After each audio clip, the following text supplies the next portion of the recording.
Salam, selamat bertemu kembali pada hari Minggu ini. Semoga kita berada dalam keadaan sehat. Tuhanlah yang menjaga hidup kita, memberikan kesehatan dan sukacita kepada kita.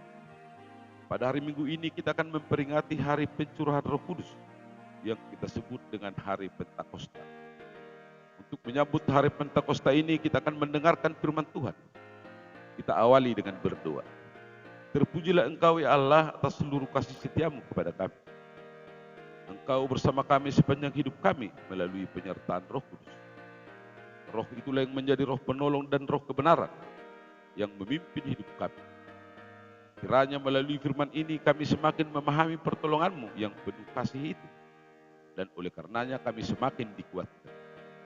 Itulah dua permohonan kami ya Allah, sempurnakanlah doa kami itu yang kami alaskan hanya di dalam nama Yesus Kristus, Juru Selamat kami. Amin.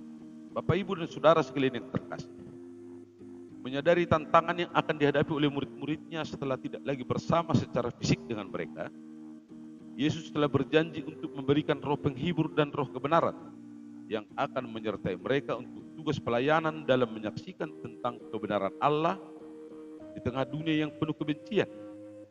Sebab dia tahu bahwa dunia yang akan mereka layani adalah dunia yang menolak Yesus tanpa alasan, dan dunia yang membenci kebenaran dan membenci terang.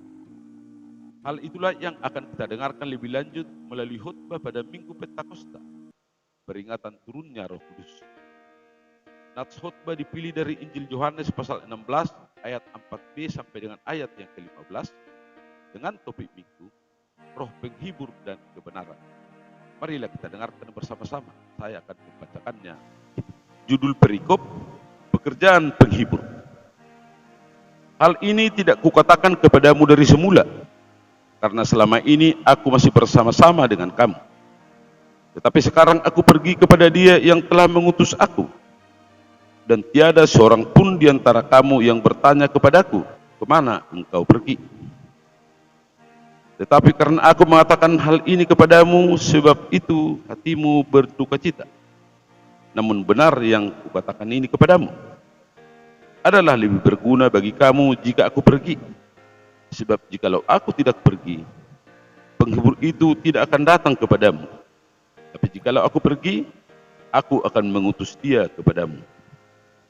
Dan kalau Ia datang, Ia akan menginsafkan dunia akan dosa, kebenaran dan penghakiman. Akan dosa karena mereka tetap tidak percaya kepadaku. Akan kebenaran karena aku pergi kepada Bapa dan kamu tidak melihat aku lagi. Akan penghakiman karena penguasa dunia ini telah. Masih banyak hal yang harus kukatakan kepadamu, tetapi sekarang kamu belum dapat menanggungnya.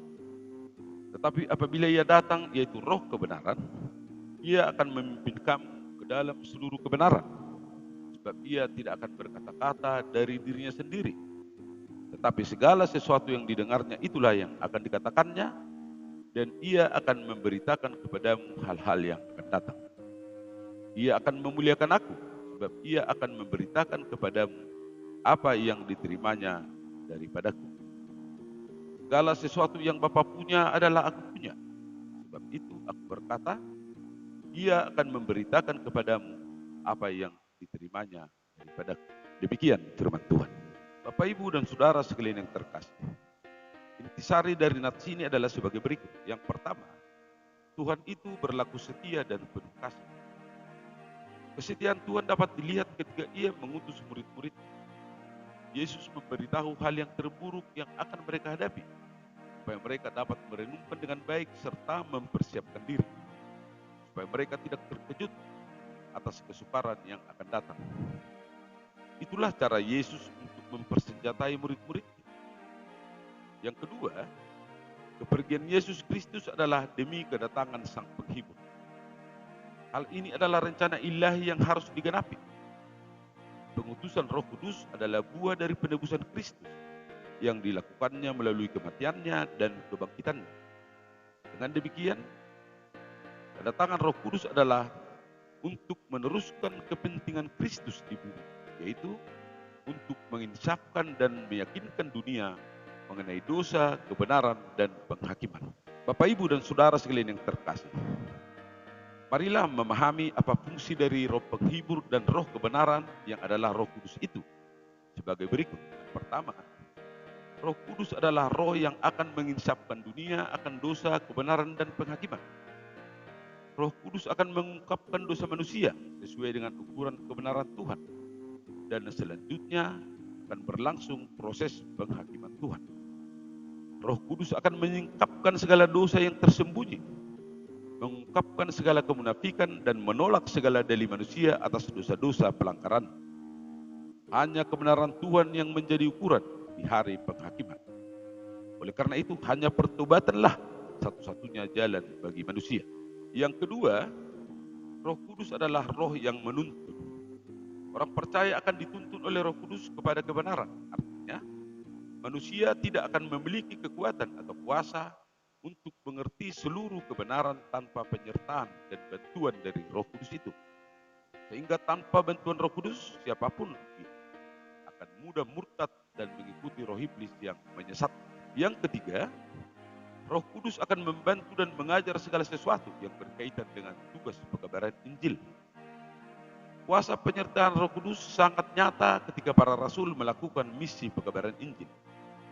Kita mengetahui bagaimana keterbatasan para murid Yesus, karena mereka secara umum adalah orang yang tidak terpelajar. Namun ketika mereka dipenuhi Roh Kudus, maka mereka mampu berkhotbah, bersaksi dengan sangat energik dan penuh kuasa. Dan yang keempat, Roh Kudus akan menolong dan menghibur. Dunia yang menolak Yesus adalah dunia yang penuh kegelapan. Penolakan itu juga dialami oleh murid-murid Yesus dalam tugas kesaksian mereka. Pertolongan Roh Kudus sangat nyata dalam setiap kesulitan yang mereka hadapi. Dan penghiburan Roh Kudus selalu menopang mereka dikala penderitaan dan penyiksaan mendera hidup mereka. Bapak, Ibu, dan Saudara sekalian yang terkasih dalam nama Yesus Kristus. Pada bagian akhir dari khotbah ini, marilah kita mengingat tentang amanat agung dari Yesus Kristus. Dia memberikan jaminan penyertaan melalui kehadiran Roh Kudus di dalam tugas-tugas kesaksian kita pada masa sekarang ini. Artinya, kita harus menyadari bahwa sekalipun Yesus sudah berada di rumah Bapa, namun Dia tidak pernah meninggalkan kita begitu saja.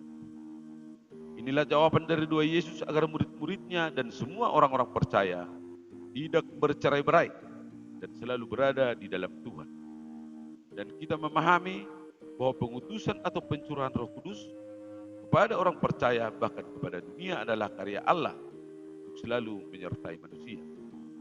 Roh Kudus adalah roh penghibur dan roh kebenaran, menguatkan orang percaya untuk setia kepada Allah di tengah penderitaan, penganiayaan, dan kesusahan yang akan mereka alami. Melalui firman ini juga kita memperoleh penegasan tentang kesatuan Bapa dan Yesus Kristus dan Roh Kudus. Ketiganya adalah kesatuan yang tidak terpisahkan dan tidak ada subordinasi di dalamnya. Itulah yang menjadi iman percaya kita tentang ketritunggalan Allah. Selamat memasuki Minggu Pentakosta. Kiranya Tuhan memberkati kita. Amin.